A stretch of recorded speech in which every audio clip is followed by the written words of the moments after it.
día, hermanos. ¿Cómo están? Vamos a abrir nuestras Biblias en Romanos capítulo 5, versos 1 al 5.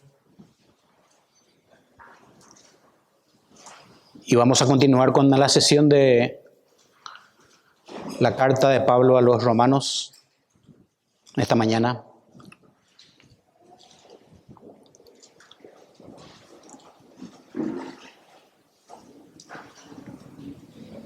Dice: justificados pues por la fe, tenemos paz para con Dios por medio de nuestro Señor Jesucristo, por quien también tenemos entrada por la fe a esta gracia en la cual estamos firmes y nos gloriamos en la esperanza de la gloria de Dios.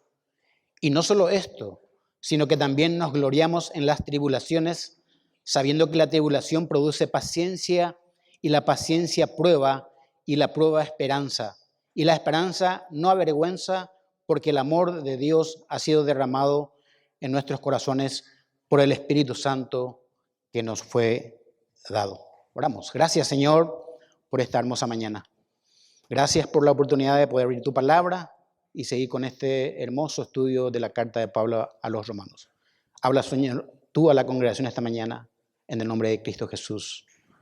Amén.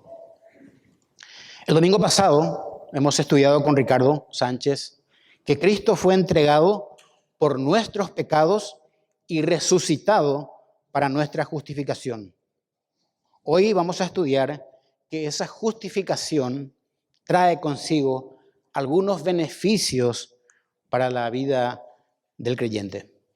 El apóstol Pablo en este pasaje de Romanos 5, 1 al 5, está mostrando que lo que nos acercó a Dios fue la obra mediadora que Jesucristo hizo en la cruz del Calvario. Ese sacrificio en la cruz, en nuestro lugar, fue el acto de amor más incomprensible y grande en el mundo que jamás será igualado. Nadie puede entender por qué pasó eso a favor nuestro, por qué Dios sacrificó a su propio Hijo.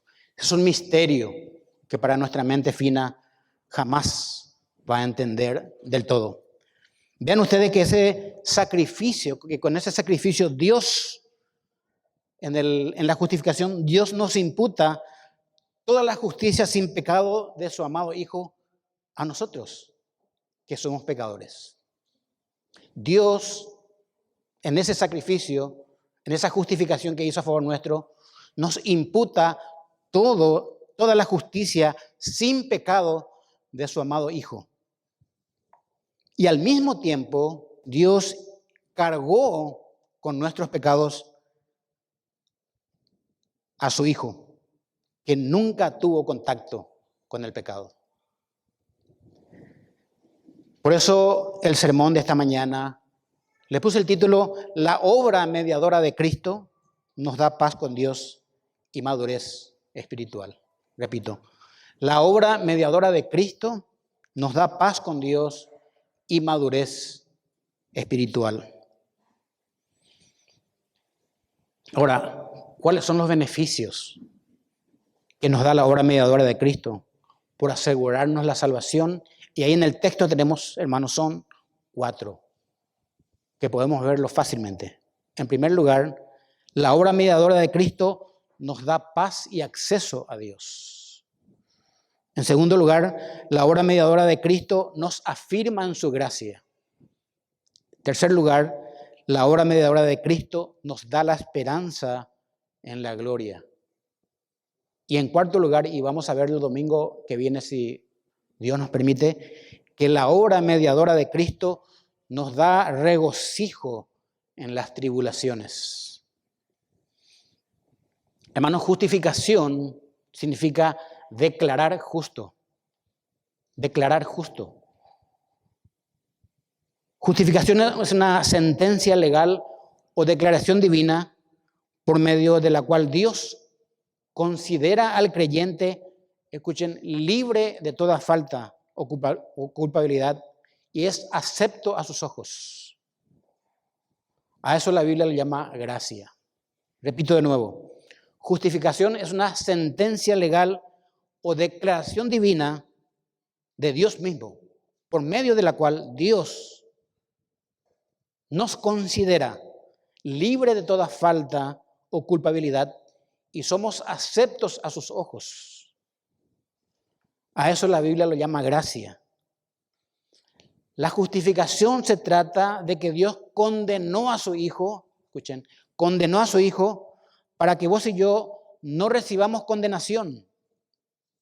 Gracias a esa justificación tenemos salvación en Él. Eso nos trajo paz con Él, acceso o entrada a su gracia y esperanza en su gloria. Eso nos dice el texto que vamos a estudiar esta mañana.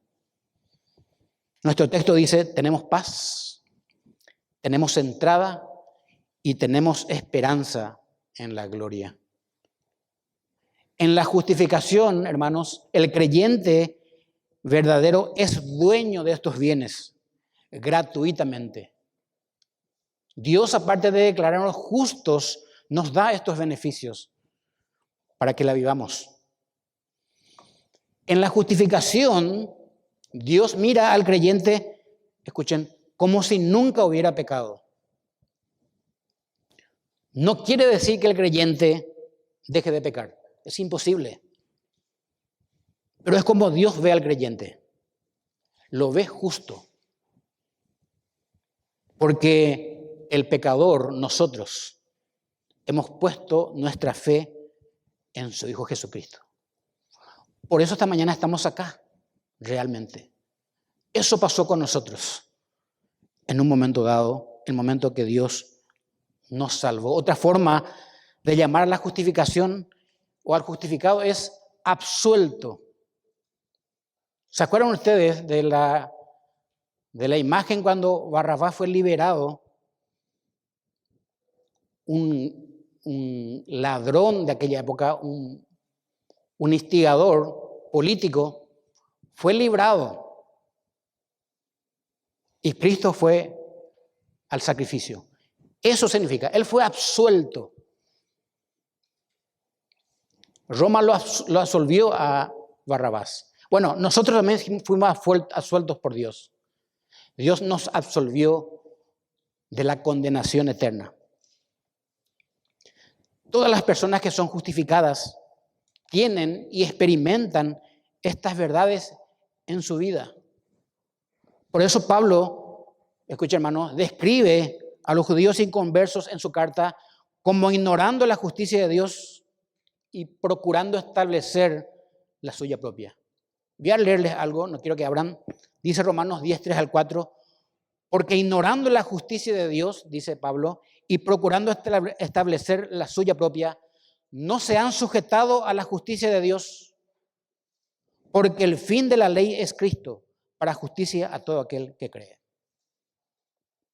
Vuelvo a leer. Porque ignorando, dice Pablo, la justicia de Dios, por la audiencia a quien escribió, y procurando establecer la suya propia, no se han sujetado a la justicia de Dios, porque el fin de la ley es Cristo, para justicia a todo aquel que cree. Por tanto, el error de muchos judíos era la autojustificación.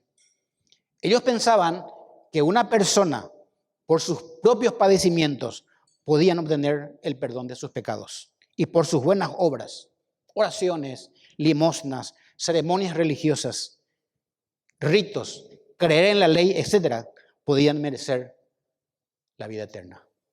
Por eso el primer punto de nuestro sermón dice que la obra mediadora de Cristo nos hace estar en paz con Dios. Ahí en el texto dice, lean Romanos 5:1, justificados pues tenemos paz para con Dios por medio de nuestro Señor Jesucristo. Hay una versión de la Nueva Versión Internacional, dice así, por tanto, habiendo sido justificados por la fe, tenemos paz para con Dios por medio de nuestro Señor Jesucristo. Cuando Pablo escribió esta carta a los creyentes de la iglesia en Roma, parte de la audiencia de esta carta estaba compuesto de judíos que estaban poniendo su religión, su raza y su herencia en primer lugar, como una bandera delante de Dios y sus propias obras de justicia antes de poner su fe en Jesucristo. Vean ustedes que nuestro versículo que leímos dice, justificados pues tenemos paz para con Dios por medio de nuestro Señor Jesucristo. El apóstol tenía la necesidad de escribirles y mostrarles la obra mediadora de Cristo, que por medio de lo que Cristo hizo en la cruz del Calvario, es lo que justifica al hombre delante de Dios. Dice un pasaje más adelante del capítulo 5, más Dios, escuchen hermano, más Dios muestra su amor para con nosotros, en que siendo aún pecadores, Cristo murió por nosotros. El apóstol Pablo le dice que un religioso está sujeto a ritos externos y que jamás podrá alcanzar aceptación de Dios sin tener justificación a través de Cristo. Pablo menciona la palabra tenemos paz. Y esto que tenemos paz significa tener armonía con Dios. Y si menciona paz, la Biblia, entonces quiere decir que existe guerra. Lo contrario a paz es guerra. Y guerra se tiene solamente con un enemigo. ¿Sabe qué, hermano? Antes de que yo y usted vengamos a Cristo, estábamos en guerra con Dios a causa de nuestros pecados.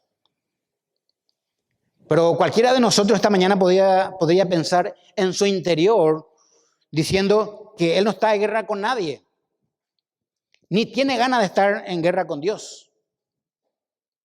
No se trata de eso, hermanos, el pasaje. El pasaje se trata de que Dios está en guerra con el pecador y con los que no son de Cristo. Dios está en guerra, imagínense, hermanos. Vean lo que el apóstol Pablo escribió, les leo al comienzo de esta carta, hablando de la situación general de la humanidad. Dice Romanos 1:18, porque la ira de Dios se revela desde el cielo contra toda impiedad e injusticia de los hombres que detienen con injusticia la verdad. Y que el hombre es injusto porque no cree en Cristo. Creer es obedecer. Y su incredulidad, hermanos, lo hace enemigo de Dios. ¿Dónde dice la Biblia que somos enemigos de Dios? Ahí en el pasaje Romanos 5:10, leamos juntos, dice Romanos 5:10, porque si siendo enemigos de Dios, fuimos reconciliados con Él por la muerte de su Hijo. Porque si siendo enemigos fuimos reconciliados con Dios por la muerte de su Hijo, mucho más estando reconciliados con su Hijo, seremos salvos de la ira. Esta es una promesa. Esta sesión que leímos de Romanos 5:1-5 era trascendental, hermanos, para que el apóstol Pablo explique a sus lectores cuál es el plan de redención que Dios tiene para el hombre. Acá le está explicando cuál es el plan de Dios que Dios tiene para con el hombre. Escuchen, Dios acepta al hombre pecador poniendo a su Hijo como el mediador para hacer la paz con él. Escuchen, esto pasó. El ofendido utilizó la muerte de su Hijo para acercar al ofensor hacia él. Esto es muy difícil de entender. Porque lo que queremos hacer con el enemigo primero es fundirle a él. Dios hizo todo lo contrario. Puso a su Hijo para acercar al pecador, al ofensor a él. Y perdonarle y darle vida eterna. Esto es un glorioso misterio. Nuestro texto dice, tenemos paz. Tenemos paz. Y el apóstol se incluye porque él, Pablo, un tiempo atrás, también es justificado por Dios. En su vida anterior, Pablo fue un religioso, perseguidor de la iglesia de Cristo. Vean lo que él escribe a través del Espíritu Santo en Efesios 2:14, porque Él, Cristo, es nuestra paz, dice. Cristo hizo nuestra paz en la cruz al reconciliarnos con Dios. Todas las religiones falsas, hermanos, tienen un denominador común. Piense usted conmigo. Todas enseñan de alguna manera una forma de autosuficiencia humana. La religión te dice, tenés que mejorar, tenés que cambiar. Cristo dice, nacé de nuevo. Nacé de nuevo. La autosuficiencia humana está en mayor o menor oposición a una completa dependencia de la gracia de Dios para la justificación. Las religiones enseñan que uno hace su salvación. Es imposible. ¿Se acuerdan del fariseo y el publicano? Quiero que abran sus Biblias en Lucas 18:9. Quiero leerle este pasaje y vamos a ver acá en este pasaje lo que hace un religioso profesante. Dice Lucas 18:9, así empieza el pasaje. A unos que confiaban en sí mismos como justos y menospreciaban a los otros, dijo también esta parábola.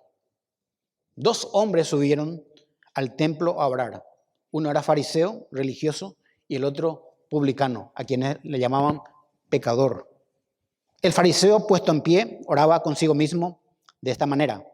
Dios, te doy gracias porque no soy como los otros hombres, ladrones, injustos, adúlteros, ni aun como este publicano. Ayuno 2 veces a la semana, doy diezmos de todo lo que gano. Mas el publicano, estando lejos, no quería ni aun alzar los ojos al cielo, sino que se golpeaba el pecho diciendo, Dios, sé propicio a mi pecador. Dice el versículo 14, os digo, dice Jesucristo, que éste descendió a su casa justificado antes que el otro. El fariseo, el religioso, ora en primera persona. Se compara con los demás, acusando a los demás de sus pecados. Se hace juez. Él dice lo que hace para Dios. Eso es decir su propia justicia, que hace su propia justicia. ¿Qué hace el publicano? En primer lugar, el publicano reconoce su pecado delante de Dios. Él dice que necesita la justificación de Dios. Él pide a Dios que le salve. Él dice, sé propicio a mí, que soy un pecador. ¿Qué dice Dios de cada uno de ellos? ¿Sabe de qué dice el publicano? Os digo que éste fue a su casa justificado antes que el otro. Esta es la diferencia de un religioso que crea en su propia justicia y de un pecador que cree que Dios lo puede justificar. La religión es el hombre buscando a Dios y el cristianismo es Dios buscando al hombre pecador. Este concepto, hermanos, divide en 2 partes a la humanidad. Una parte a los que han sido justificados por Dios, es decir, los que tienen paz con Dios. Y la otra parte, personas que, aunque sean religiosas, permanecen aún en guerra con Dios. Pablo le está diciendo a los judíos lo siguiente: ustedes necesitan ponerse en paz con Dios, ya que fuera de Cristo no hay paz con Dios. No hay paz con Dios. La fe en la ley, les dice Pablo, no puede darles paz con Dios. Cristo murió para eso. Por eso Pablo escribe a los Gálatas algo muy interesante. Voy a leerles. A los Gálatas que estaban siendo judaizados, Pablo les escribe y le dice, no desecho la gracia de Dios, dice Pablo. Gálatas 2:21. No desecho la gracia de Dios, pues si por la ley fuese la justicia, entonces por demás murió Cristo. Si yo me puedo valer de la justicia, de la ley, de la obediencia a la ley, entonces por demás murió Cristo.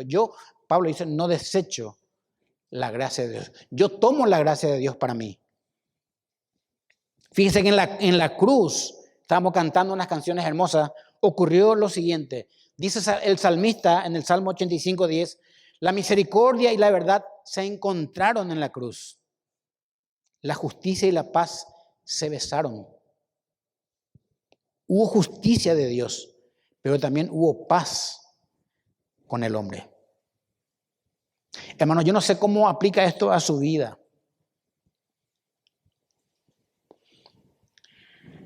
Tenemos que pensar en esto.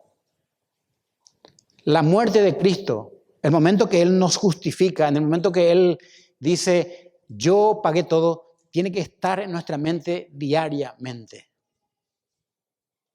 La justificación tiene que ser nuestro modo de vida. Es lo que más interesa. Después de todo, tenemos que alabarle a Dios por esto. La misericordia de Dios ha sido grande para nosotros, para que Dios nos haya justificado a través de su Hijo. El profeta Isaías escribe esto que fue inspirado por el Espíritu Santo, no entendiendo bien o no viendo él lo que va a pasar, pero él escribe esto, algo futuro, y dice así, 57, 19 al 21 de Isaías. Produciré frutos de labios, dice, paz al que está lejos por los gentiles, y al cercano, dijo Dios, Jehová por los judíos, los sanaré.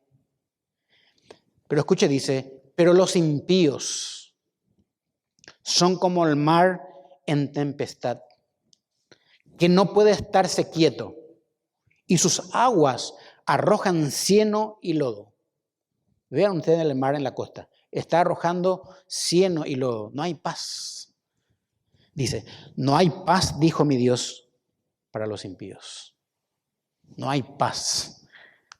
Acá la palabra paz en Romanos 5, en primer lugar, no enseña cómo tener una paz interior, en primer lugar. Ni tampoco significa aquí tranquilidad de conciencia. Es la paz con Dios que se produce gracias a la justificación. Dios trae, nos pone en paz con Él. Pero ¿saben qué? En sentido secundario, el hecho de tener paz con Dios por medio del sacrificio de Cristo, tenemos una paz que viene de Dios. Experimentamos los creyentes una paz que viene de Dios.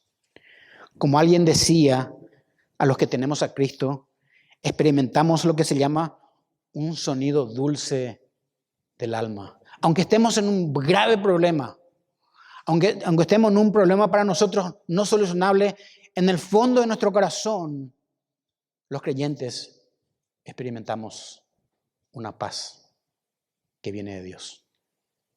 Nunca alguien te dijo, ¿sabe que me das paz cuando hablo contigo? Algo tiene esa persona. Pero para los impíos, dice la Biblia, no hay paz en su corazón. La paz de Dios resulta también en un sentimiento de sosiego espiritual. Una vez que tengamos paz con Dios, podemos llegar a tener paz en Dios y, por supuesto, paz que proviene de Dios, aún en las circunstancias adversas.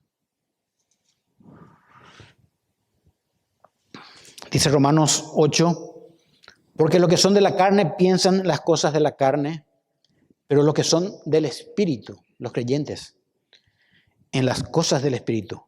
Porque el ocuparse de la carne es muerte, pero el ocuparse del Espíritu, dos cosas, es vida y paz.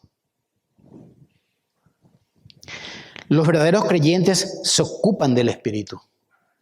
Por eso tienen vida eterna y paz en el Señor.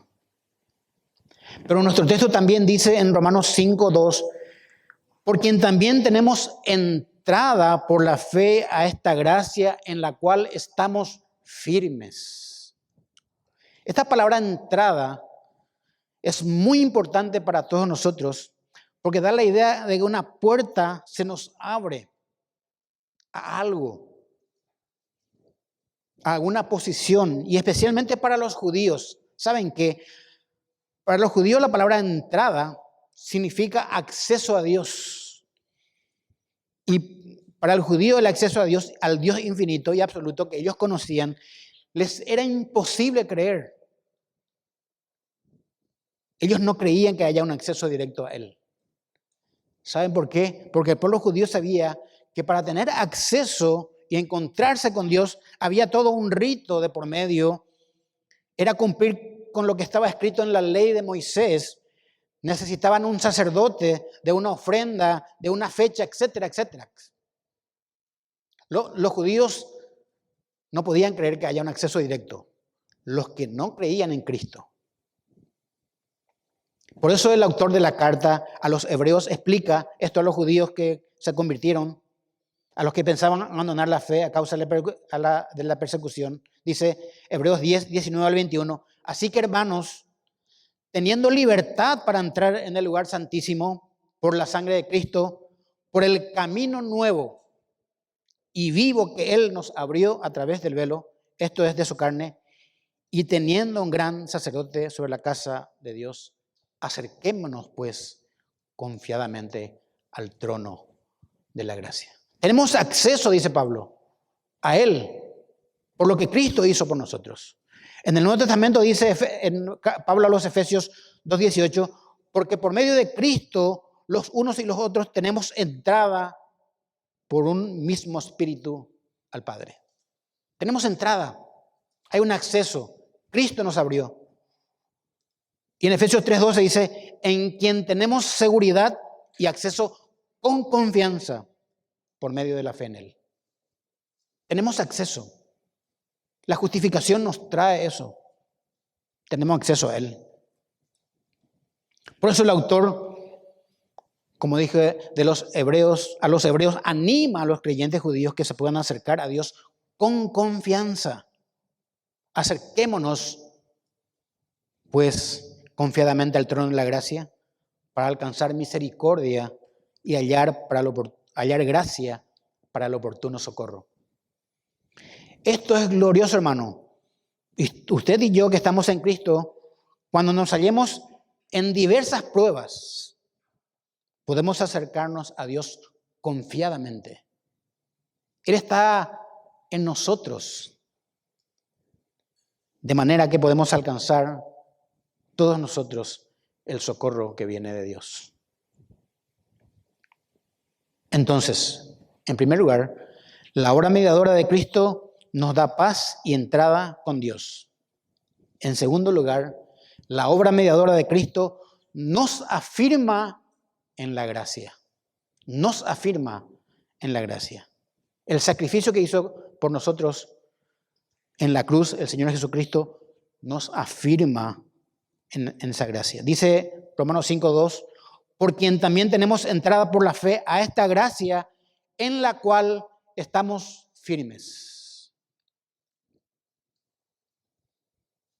Este es el segundo beneficio que la justificación por la fe trae consigo. El eslogan de nuestra iglesia es fantástico. Tengamos siempre en nuestra mente: por gracia sois salvos, por medio de la fe. Y esto no es de ustedes. Es un regalo de Dios, no por obras, para que nadie se gloríe. En primer lugar, Pablo está argumentando que la salvación es por pura gracia de Dios, que la salvación es un regalo de amor de parte de Dios, no por obras, para que nadie pueda enorgullecerse de su propia obra. La gracia, aparte de que es un favor o regalo inmerecido que Dios da al pecador, es una condición, escuchen, es una condición o un estado que uno pasa de pecador condenado al infierno a la salvación en Cristo.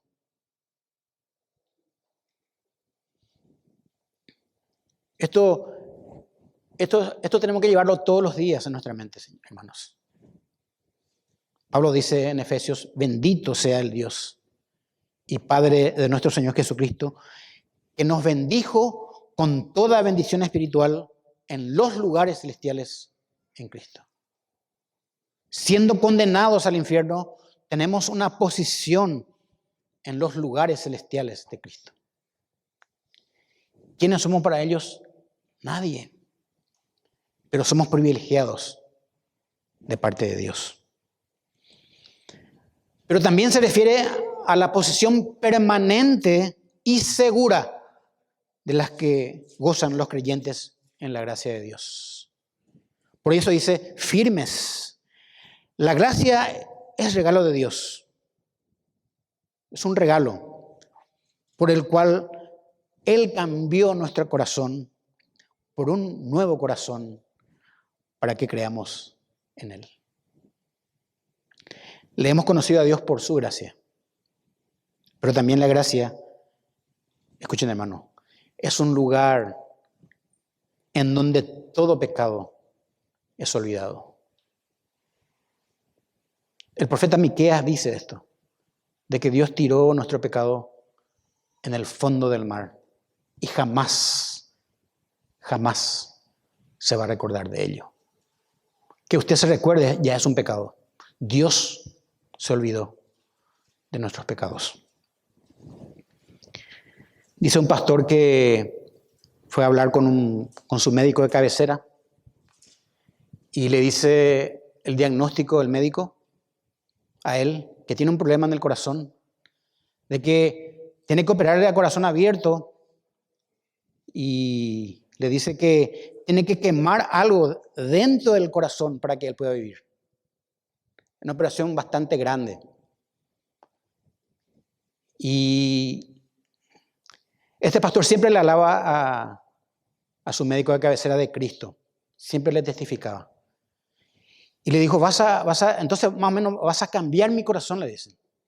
Y más o menos le dice el médico. Y le dice el pastor y aproveche, ¿y por qué entonces? Aprovecha entonces cuando me operes. Saca de mí los malos pensamientos que están en mi corazón, los adulterios, las fornicaciones, las blasfemias. O le dice el médico, yo no puedo hacer eso, le dice. Es cierto, doctor, le dice, usted me puede abrir el corazón. Pero lo único que puede quitarme aquello que yo le cité es Dios. Es Dios. Y eso es gracia, hermanos. Dios nos dio un nuevo corazón para que creamos en Él. El creyente no puede tener aquel corazón antiguo que tenía. Eso hizo Dios por su gracia. Qué sincero fue este doctor que dijo, yo no puedo hacer eso. Aprovechó el hombre y le dijo, sí, el pastor le dijo, sí, usted doctor no puede hacer eso. Usted puede quemar mi corazón hasta darme un nuevo corazón, pero Dios puede quitar aquello por su gracia. Dice Agustín, un obispo de Hipona, cerca de Cartago, en el norte de África, un gran expositor de la teología de salvación, dice, que murió 400 años, 30 años después de Cristo, dice, la gracia te es dada, escuchen hermanos, la gracia te es dada. No se te paga un salario. Se le llama gracia porque es dada gratuitamente. Tú no compraste por ningún mérito previo lo que has recibido. Por tanto, el pecador recibe primero esta gracia, que sus pecados le sean perdonados. Las buenas obras que pudiera hacer le siguen a esa persona justificada. Estas no van delante para que él sea justificado. Las buenas obras que siguen a la justificación muestran lo que un hombre ha recibido. Pero también dice nuestro pasaje, en la cual estamos firmes. ¿Qué significa? Nuestro texto dice que tenemos entrada a esta gracia en la cual estamos firmes. En otras palabras, seguros. Seguros. Esto no es un logro precario, temporario, ni sujeto a posible revisión, hay que revisarlo. Es así, la palabra de Dios lo dice. Estar en la gracia es estar firmes y seguros en ella, porque constituye una base inamovible para nuestra posición, nueva posición en Cristo y una eterna bendición. Ahora, ¿sabe usted por cuánto tiempo va a durar nuestra firmeza en la gracia? Para siempre, jamás. Para siempre. El Señor Jesucristo intercede por nosotros delante del Padre, dice la palabra de Dios, hace 2000 años, como un sacerdote, segundo a segundo. y lo hará eternamente. Por eso la gracia es segura. Notemos que la firmeza y seguridad no depende de nosotros. Imagínense si nosotros hubiésemos hecho nuestra salvación. Cada segundo la perderíamos. Porque es por la gracia de Dios, realmente es firme y seguro. Dice Juan capítulo 10, 28, 29, y yo les doy vida eterna y no perecerán jamás, ni nadie las arrebatará de mi mano. Mi Padre que me las dio es mayor que todos y nadie las puede arrebatar de la mano de mi Padre. ¿Hay más seguridad que esto, hermano? Un predicador contó acerca de una anciana creyente que al experimentar algunas pruebas y temores, le preguntó al pastor acerca de su seguridad y ella contestó lo siguiente. Dice ella, muchas veces mis pies han temblado sobre la roca, pero nunca en mi larga vida cristiana he visto que la roca haya temblado debajo de mis pies. Puede ser, hermanos, que nosotros temblemos de encima de la roca, pero jamás Jesucristo, que es la roca, va a temblar debajo de nuestros pies. No existe algo más seguro y firme que la salvación por gracia, hermanos. Ya que fue Dios el que nos justificó, y dice la Escritura poderosamente en Romanos 8:33, ¿quién juzgará a los escogidos de Dios? Dios es el que justifica. La gracia es segura y firme porque ella tiene para el creyente una cadena que no se rompe bajo ninguna circunstancia.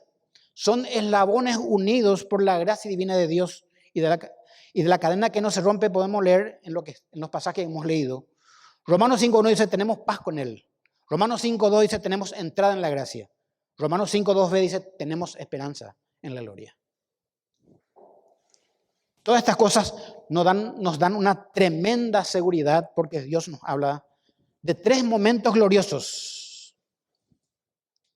Les cito, Dios hizo la paz con nosotros cuando Cristo murió en nuestro lugar en la cruz del Calvario, hace 2000 años, tiempo pasado. Nosotros miramos el sacrificio y nuestra salvación hacia atrás. Tenemos entrada a esta gracia perpetuamente y siempre lo será, tiempo presente. Pero también tenemos esperanza en su gloria que se manifestará un día cuando Cristo nos lleve al cielo, tiempo futuro. Todo esto el Señor lo planeó, hermanos, para nosotros antes de la fundación del mundo. Cuando Dios inicia su obra en nuestras vidas, lo lleva a cabo hasta terminar. Esto es importante. Filipenses 1:6 dice, estando convencido de esto, dice Pablo, que el que comenzó en vosotros la buena obra, la salvación, la perfeccionará hasta el día de Jesucristo. Pero el apóstol Pablo escribe otra cadena irrompible. Me encanta cómo este autor de un libro lo dice de esta forma. Otra cadena irrompible que asegura nuestra salvación y describe que el que comenzó en nosotros la buena obra de salvación hasta nuestra glorificación. Dice Romanos 8:30, y a los que predestinó, a estos también llamó. Y a los que llamó, a estos también justificó. Y a los que justificó, a estos también glorificó. Esta cadena no se rompe. Entonces, la obra mediadora de Cristo nos da paz y entrada con Dios. La obra mediadora con Cristo nos afirma en la gracia. Y en tercer lugar tenemos la obra mediadora de Cristo nos da esperanza en la gloria de Dios. Dice el pasaje, Romanos 5:2, y nos gloriamos en la esperanza de la gloria de Dios. Esta palabra gloriarse es una palabra que expresa una jactancia en la confianza, denota seguridad. Dice Pablo, el que se gloría, gloríese en la cruz de Cristo. Podemos jactarnos de eso. Y aquí la palabra esperanza significa lo que uno está esperando, que con toda seguridad vendrá, porque Dios lo prometió. No es la esperanza con la cual nos manejamos todos los días de nuestro diario vivir. Por ejemplo, tengo la esperanza de vacunarme. Bueno, es una esperanza y si no viene la vacuna no va a pasar nada. La esperanza bíblica no es azar. No es por si salen las cosas. Por ejemplo, podemos decir, tengo la esperanza de que este fin de año viajaré y veré a mi madre, que hace mucho no lo veo. O viajaré a tal lugar. Y si no ocurre lo que planeamos, no pasa nada. Al fin y al cabo, es una esperanza humana. Pero es muy distinta a la esperanza de los creyentes que esperan en Dios. Pablo dice en esta misma carta que nuestra salvación está más cerca de que cuando habíamos creído. Miren lo que Pablo afirma, que nuestra salvación está más cerca de nosotros de que cuando habíamos creído. ¿Qué estamos esperando los creyentes? ¿Qué espera usted si es de Cristo? Yo sé que el inconverso no espera nada. ¿Saben qué, hermano? Lo que nos motiva es lo que estamos esperando. Y lo que estamos esperando nos motiva.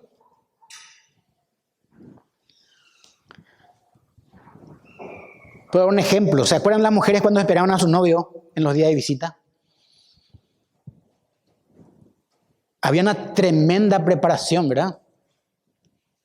De limpieza, de ordenar las cosas, de estar todo listo cuando aparezca el novio. ¿Qué está esperando usted, hermano? Nosotros, los creyentes, estamos esperando la venida de Cristo para nuestra glorificación y redención final. Va a venir el novio. ¿Cómo lo estás esperando?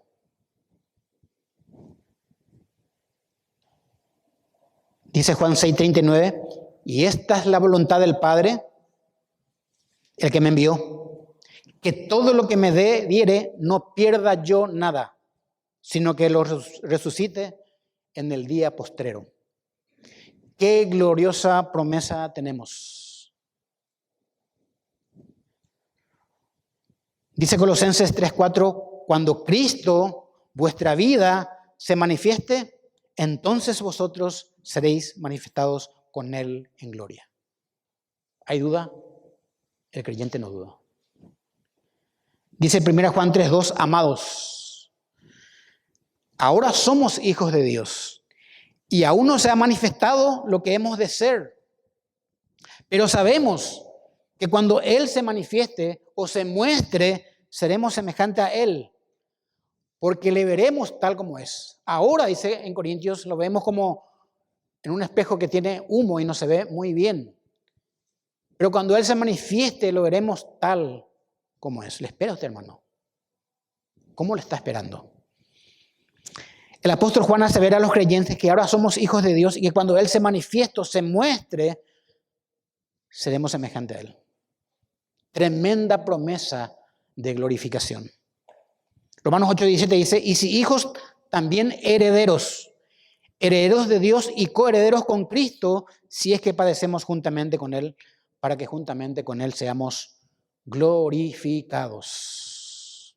Hay un pasaje hermoso, hermanos, en 2 Corintios 4:17, cuando Pablo cuenta de las tribulaciones que está pasando, dice Pablo, porque esta leve tribulación momentánea produce en nosotros un cada vez más excelente y eterno peso de gloria.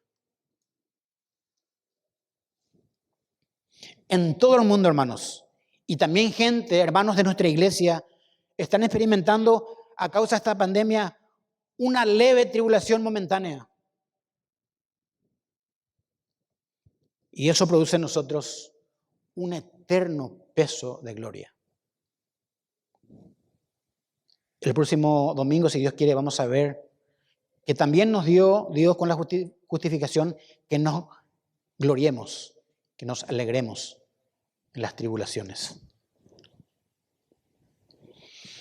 El apóstol Pablo escribe diciendo a los romanos en la gracia en la cual estamos firmes, que todo verdadero creyente puede jactarse en la salvación en Cristo. Porque dice que no solamente que el Espíritu Santo ha sido derramado en nuestros corazones, sino que en la carta a los Efesios dice el apóstol que hemos sido sellados con ella, como una garantía de nuestra salvación y que pertenecemos a Dios. Hermanos, hasta acá hemos visto, mediante la palabra de Dios, tantas cosas que el Señor ha hecho por nosotros en la justificación. Su obra mediadora a nuestro favor, dándonos salvación y vida eterna. Me llamó la atención de lo que dijo un hombre de Dios hace poco, que cuando leemos la Biblia, escuchen hermanos, cuando leemos la Biblia, no pensemos qué podemos hacer. Lo primero que nos viene a la mente, ¿qué podemos hacer en la mente? No, él dice, pensemos qué es lo que Dios ha hecho por nosotros. Y alábelo por ello. Dice un pasaje conocido, para que pensemos, y con esto terminamos, porque el amor de Cristo nos obliga, pensando esto, que si uno murió y resucitó por todos, Jesucristo, luego todos murieron y por todos murió para que los que viven ya no vivan para sí, sino para aquel que murió y resucitó por ellos. Vamos a orar, hermanos. Gracias, Padre, porque por medio de la justificación nos acercaste a ti y Jesucristo estuvo en medio, en esa gloriosa cruz. Él, Señor, Él pagó nuestros pecados. Murió sustitutivamente por nosotros, en lugar nuestro. Tuvo una muerte vicaria. Gracias, Señor, por ello. Yo sé que la justificación es algo hermoso y es muy grande de entenderlo.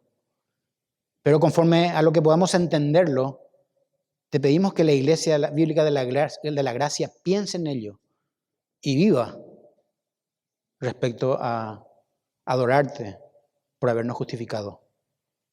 No solo acá, Señor, en nuestras casas, donde nos encontremos. Te adoramos por ello, Señor, por tu palabra, en el nombre de Cristo Jesús. Amén.